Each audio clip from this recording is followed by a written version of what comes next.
আসসালামু আলাইকুম। আমি আফরোজা রেনিজ বরিশাল থেকে বলছি। তাসিনস মম চ্যানেলে আপনাদের সবাইকে নতুন একটি ভিডিও দেখার জন্য স্বাগত জানাই। আশা করি যে যেখান থেকে আমার ভিডিওটি দেখছেন সবাই ভালো আছেন। আমরাও আলহামদুলিল্লাহ মোটামুটি ভালোই আছি। ভালো মন্দ মিলেই তো মানুষ, তাই ভালো একবারে আছি বলা যাবে না। আলহামদুলিল্লাহ যা আছি ভালো। দেখেন আমার মরিচ গাছে এইভাবে পোকা ধরছে। আপনাদের যদি কারো জানা থাকে এই পোকার ঔষধ কি দিলে যায় আমাকে প্লিজ জানাবেন। বাচ্চাদের যে পরীক্ষা নিয়ে তালবাহানা শুরু হয়েছে, প্রতিদিন স্কুলে যাই আবার ঘুরে চলে আসি, স্কুলে ভালো ক্লাস হয় না, এজন্য ওইভাবে ভিডিও দিতে পারি না। আজকেও সেইভাবে স্কুলে গেছিলাম, দেখেন কি ঝামেলা, এতগুলো বাচ্চা গিয়ে ফিরে আসছে, হয়নি পরীক্ষা আজকেও। তাই ভাবলাম যে না, এতদিন ধরে ভিডিও না দিলে কেমন দেখা যায়, তাই একটা রান্না করে ভিডিও দেওয়ার জন্য চেষ্টা করছি।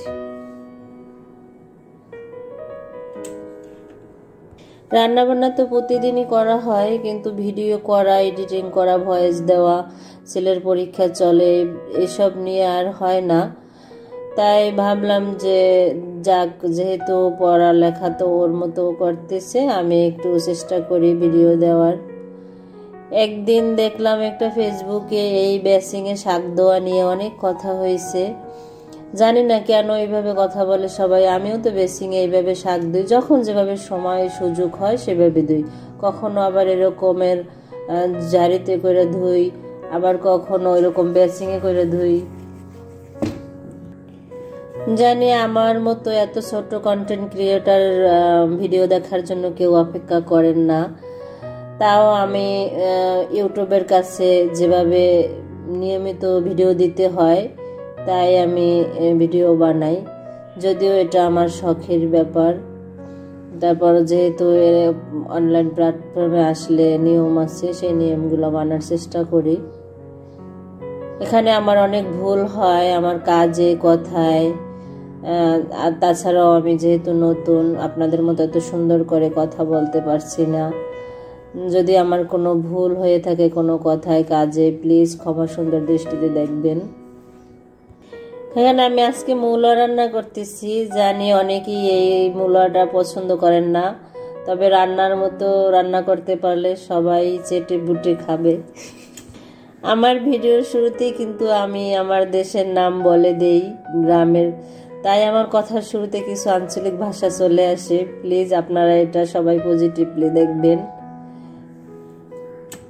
আমার তো মাঝে মাঝে ইচ্ছা করে যে আমাদের আঞ্চলিক ভাষায় একটা ভিডিও করব। জানি না আপনাদের কেমন লাগবে, যদি ভালো লাগে জানাতে পারেন, তাহলে একটা আঞ্চলিক ভাষায় ভিডিও দেব। এখানে কাজ না থাকলে যা হয় নাস্তা পানি বানানোর, তাই একটু চিতই পিঠা বানিয়ে নিয়েছিলাম, তা ভর্তা দিয়ে খেয়েছি। আর এই যে স্যার আসবে বাসায় ছেলেকে পড়াতে, তার জন্য একটু নাস্তা বানিয়ে নিছি। এখানে চালের গুঁড়া দিয়ে আমি ইস্ট, লবণ, চিনি দিয়ে একটু কিছু সময় ঢেকে রেখেছি।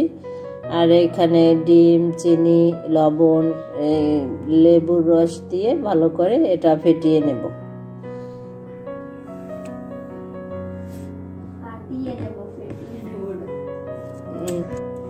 এরপর 10 মিনিট পর এটা একটু রেস্টে ছিল, এখন ফুলে উঠছে। এখন ডিম দিয়ে আমি ভালো করে এটা আবার নাড়াচাড়া দিয়ে ভালো করে মেখে নেব।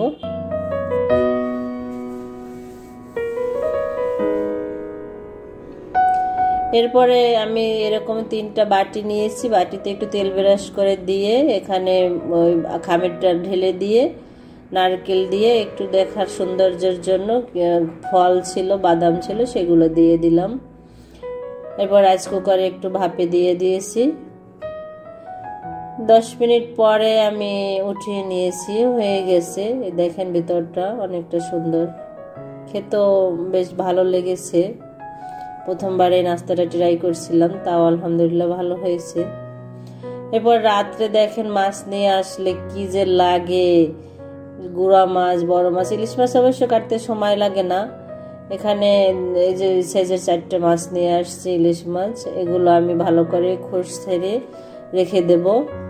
আর এই ছোট মাছগুলো কিন্তু কাটতে হবে, তা না হলে ফ্রিজে রাখলে পরে নামাই কাটা যায় না। আমি এভাবেই রাখি, জানি না আপনারা কে কিভাবে রাখেন।